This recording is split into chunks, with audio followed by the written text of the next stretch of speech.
de controles internos e a área de compliance, elas são muito semelhantes, mas elas podem não ser a mesma coisa, porque elas cumprem papéis diferentes.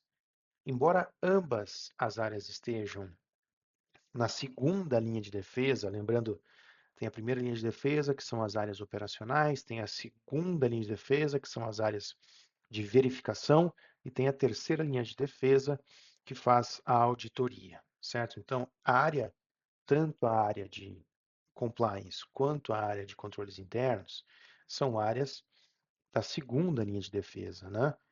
Só que há uma confusão grande até sobre o que faz uma área e o que faz outra área, né? Uma boa forma de a gente traçar uma linha divisória entre as funções e os papéis das duas áreas é a partir da perspectiva do risco e do tipo de risco cuidado por essas áreas, certo? Rapidamente, quando a gente fala de compliance, a gente fala de, obviamente, na perspectiva de riscos, a gente fala de riscos de conformidade.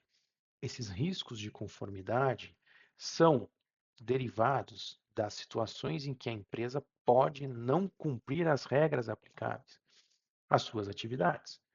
E quando a gente fala de regras, de quais regras nós estamos falando? Então, são regras internas e são regras externas.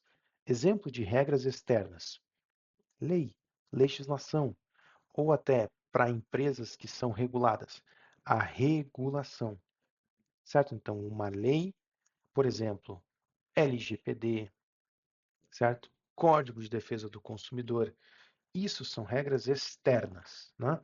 E o que então são regras internas? Regras internas são aquelas regras de dentro da organização, certo? Então, são políticas internas, códigos internos, procedimentos internos, instruções de trabalho, ou seja, são as normas que organizam as atividades da empresa. Então, quando a gente fala de riscos de compliance ou riscos tratados pela área de compliance, nós estamos falando de riscos relativos à empresa não cumprir as suas obrigações derivadas de regras externas e de regras internas, certo? E quando a gente fala de controles internos? Bom, quando a gente fala de controles internos, a gente não está falando de um tipo específico de riscos.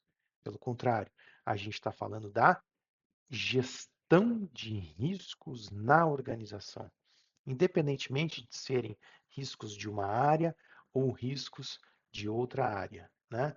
Quando a gente fala de controles internos, a gente está falando de, peraí, a área de controles internos controla o quê, né? Quando a gente olha isso da perspectiva de riscos, a gente entende. Riscos são aquelas atividades, aliás, são aqueles eventos que podem fazer com que a empresa, né, ou não cumpra as suas obrigações ou não atinja os seus objetivos. Então, todos esses eventos, né, podem ser caracterizados como riscos. E aí, para fazer essa gestão, tem que ter uma metodologia. Hum?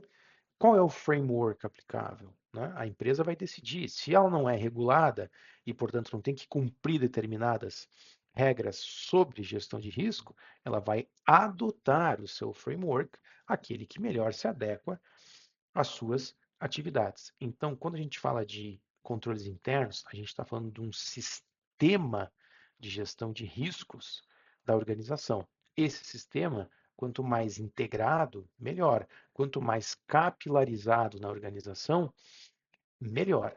Então, a gente não está falando de riscos A ou riscos B, a gente está falando de como que nós vamos gerir os riscos dessa organização.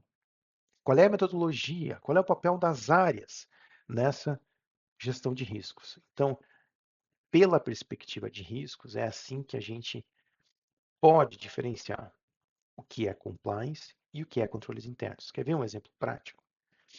Quando a gente está falando de houve um descumprimento a alguma regra na organização, Veja, a partir de um descumprimento, tanto a área de compliance quanto a área de controles internos podem atuar no caso, só que com papéis diferentes. Qual que vai ser o papel da área de compliance? A área de compliance vai investigar, ou vai conduzir, vai liderar uma investigação para saber quem fez aquele descumprimento, quem foi o responsável, qual área, qual pessoa, qual foi a origem daquela situação, certo? Então vai haver uma investigação.